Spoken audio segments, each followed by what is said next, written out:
Very good morning, students. Welcome to another lecture on microprocessor and microcontrollers. Today we are going to discuss about the various interfacing devices of 8086, and the first one is the most importantly we are going to use this type of programming in our LED displays.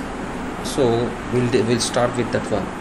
So interfacing of output devices with LED 8086, that is first one is LED. Here we are going to use an 8-bit LED. Okay, how it is going to work and what type of operation we are going to do for this, we'll check it here. And sorry, here a set of 8 LEDs are used as an output device here, and it is interfaced with 8086. So here we are connecting this 8-bit 8 LEDs to 8086 with the help of an interfacing device, that is nothing but a latch, and its IC is IC74LS373. So, and the construction of address decoder to set LEDs, this is used to the construction of an address decoder. So it is where we are taking only 8 bits. That means though 8086 is a 16-bit address, we are going to have, or we are going to blink these 8 bits only. That means we are using only 8 address lines here, and this can be done by using two type of things, that is using logic gates or a combination of logic gates and using a decoder. Here we are using a decoder IC.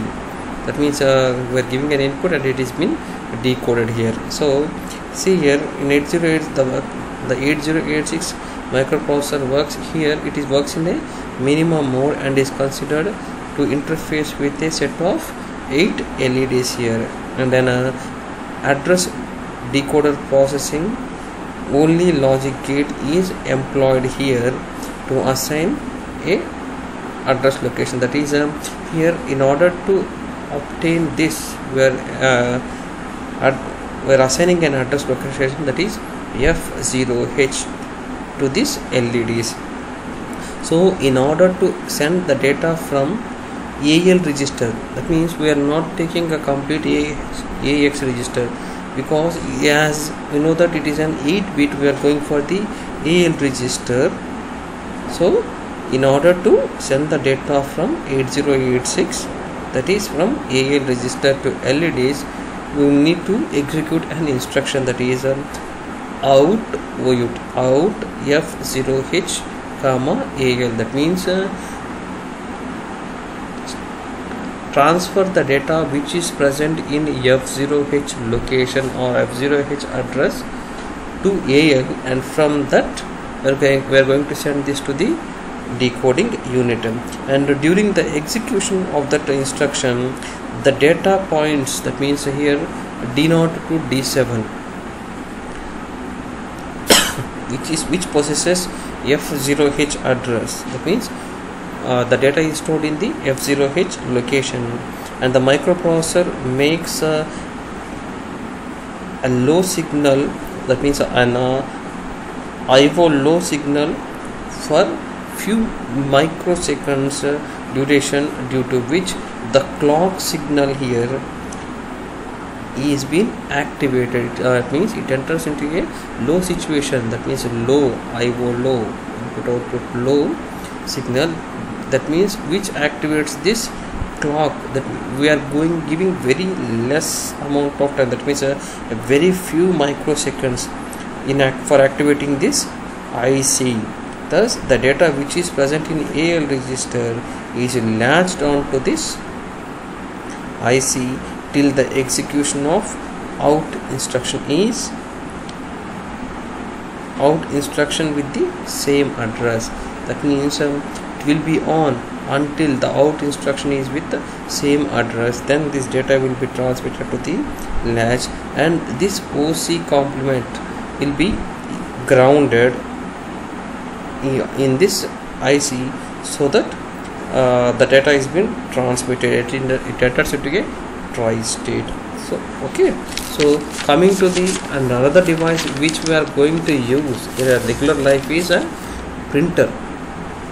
So see here, we are using a printer here, interfacing printers with 8086. So in order to interface with the printers, we are going to use 8255 PPI, programmable peripheral interface. So interfacing a printer with 8086 is carried out using how many types? We have two types of interfacing, that is either in a serial interfacing or in a parallel interfacing.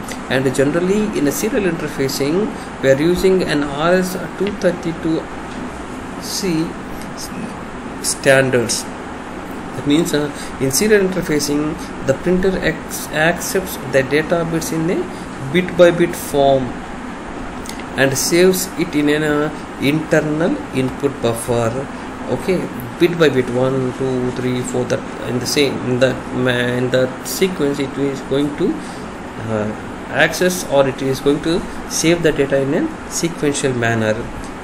Sorry. And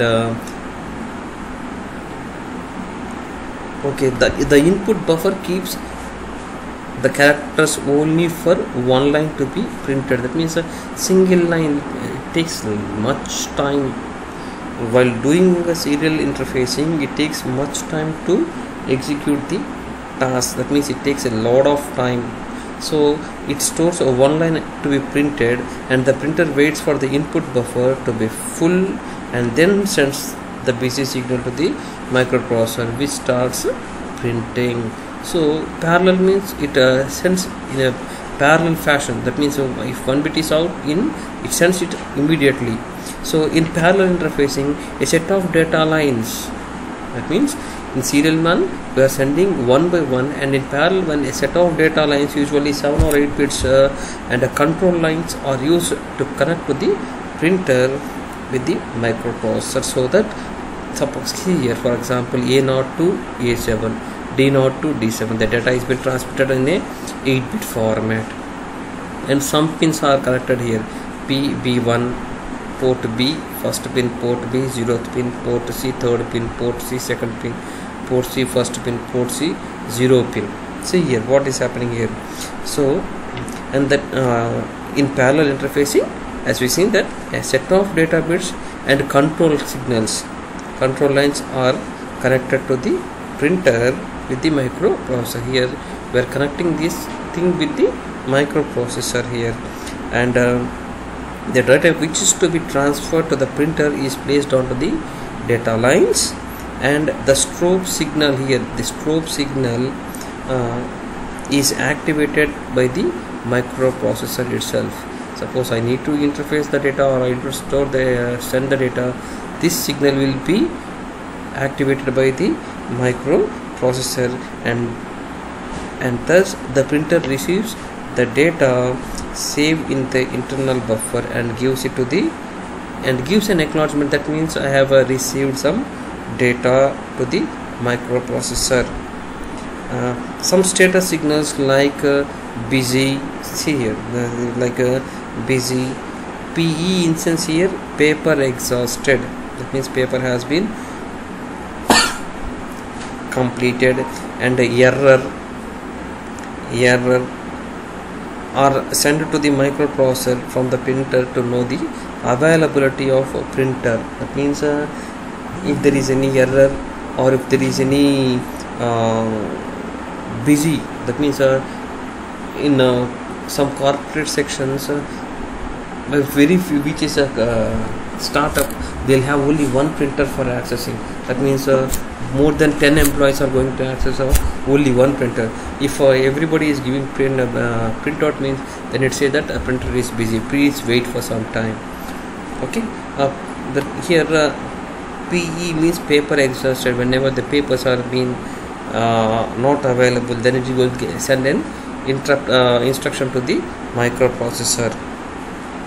Okay, usually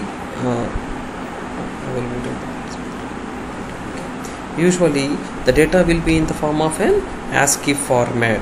So hence the parallel interface is a very fast. See here, I have discussed about the serial and parallel. Which one is faster? Serial is much serial. In serial interfacing we need to or it takes much more time, whereas in the case of parallel interfacing it takes very less time. That means the process will be very fast and simple, in contrast with the what we call serial interfacing. Here we have used the 3 ports here, port A and port B and port C, and here port A is used to send an 8-bit data to the printer, and port B, see here, port B I have used only 2 signals. That means these are going to use for the interrupt, initializing an interrupt and strobe signals, and port C is used for input. These 2 are output, that means port A and port B are output sequence here, and port C is an input receiving signal. That means acknowledging or busy and showing a error or what we call PE, paper exhausted. And coming to the other one, see here, these are things, data lines, signal descriptions, data lines, data sorry, D0 to D8, that is an 8 number of signals, and it is an output. Strobe, it is a 1-bit signal. This is also an output. Acknowledgement is a 1-bit signal. This is input. Busy, 1-bit signal, input. Error, 1-bit signal, input. Paper exhausted, it is also a 1-bit signal and input. Initialize, it is also a 1-bit signal with the output. And coming to the next one, that is nothing but interfacing a CRT terminals with 8086. So here sorry, we are interfacing the CRT terminals. CRT in sense cathode ray tube. That means here where we are going to use this one in medical applications or in ECE devices. Okay, so interfacing means nothing but connecting an external device or peripheral to a system, and as I have already told you, generally we are going to use an RS-232C to interface CRT with 8086 for communication purpose. Here we are, here also in this interfacing of CRT we are going to use RS-232C, and the signals what we are used is for here is a transmitting signal and receive signal along with ground. Transmitting signal, receiving signal and ground, and both ground pins of CRT are interconnected, and the communication process of RS-232 is a serial communication. See here, previously we have done parallel communication, but here it is a serial communication, because a CRT instance it is an analog one, so you cannot find a serial communication at a time.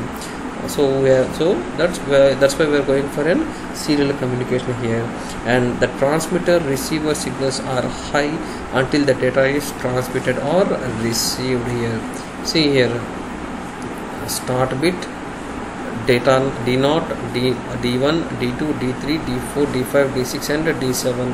This is a stop bits. See a start bit, it should be in a positive node. Okay, so here we have 3 types of connecting devices with CRT. That is, first one, direct connection with microprocessor, direct connection of a microprocessor with CRT, connection of microprocessor with CRT through serial to parallel and parallel to serial, and the last one is connection of microprocessor with CRT terminal to USERT, universal synchronous asynchronous receiver and transmitter. Coming to this is a pictorial representation of the first one, that is a direct connection of microprocessor with CRT. Here, see, we are not going to interface anything, we are just connecting the CRT with the microprocessor here. In this method, we are going to use the level translators to give a direct connection between. See here, this is a CRT and this is our microprocessor. Here we are going to give 2 level translators to give the direct interfacing between the CRT and our microprocessor. Interfacing in sense connection between these two. That means the serial input SID and serial output SOD are connected to the microprocessors. Are connected to the transmitter and receiver pins respectively by the level translator, and by using these level translators we can reduce the mismatches in the voltages for representing 0 and 1. So here we are using this serial input and serial output, and we are connecting this to the receiver and transmitter terminals of the CRT through these level translators, as these level translators are used to reduce the mismatches in the voltage levels. So coming to the next one, connection of microprocessor with CRT through serial to parallel converters and parallel to serial converters. Here we use this connection whenever the microprocessor does not contain a series of input output pins. That means if you don't have a series of input output pins, then we are going for this mode, that is a serial input, serial to parallel and parallel to serial converters. And the reason behind this, or the reason behind using this type of level translators is due to the presence of TTL. TTL is nothing but transistor logic, and the data which is to be transmitted from this microprocessor is sent to the serial data to the CRT. Here the data is being transmitted to the level converters and then the parallel to serial converters, and the data bus is given to the microprocessor, and the data which is coming from the 8086 is being transferred to the receiver side also. So the data which is to be transmitted from the microprocessor is sent to the serial data to the CRT by using parallel to serial converters as a parallel by serial to parallel converters where level translators. See here, the data is being transmitted through serial to parallel converter, and then the data is being transmitted to parallel to serial converters here, so that the data is transferred in a less number of times. This the main point to be remembered is due to the non-availability of serial to non-availability of series input and output connect pins, we are going for this serial to parallel and parallel to serial converters. And coming to the last one, that is nothing but we are using an USART, universal synchronous asynchronous receiver and transmitter. So in this method we are going to use this USRT, which contains both level transmitter, both serial to parallel and parallel to serial transmitter converters, and due to the presence of these TTL signals we can use these level translator and the data transmitted and received in CRT terminals at a fixed baud rate. That means fixed terminal rate will be given here, and the data can be processed by using two steps. That means the processor sends the start bit, then the data bits one by one will enter into this, and after the final stop bit can be sent to the can be sent at the time of reception. Suppose the data is being transmitted bit by bit here, and the last bit will be transmitted at the time of reception, receiving the data. And the second process is in the process of receiving data, it first checks the start bit, and if the start bit is available, then it receives the data bits on one by one fashion. After that it checks for the stop bit occurrence. That means here when transmitting it sends one by one, and whenever it gets an acknowledgement that data is been transmitting, then it gives the stop bit, and when it is receiving, it checks for the start bit availability and then receives all the data bits one by one and checks for the last bit. Okay, thank you.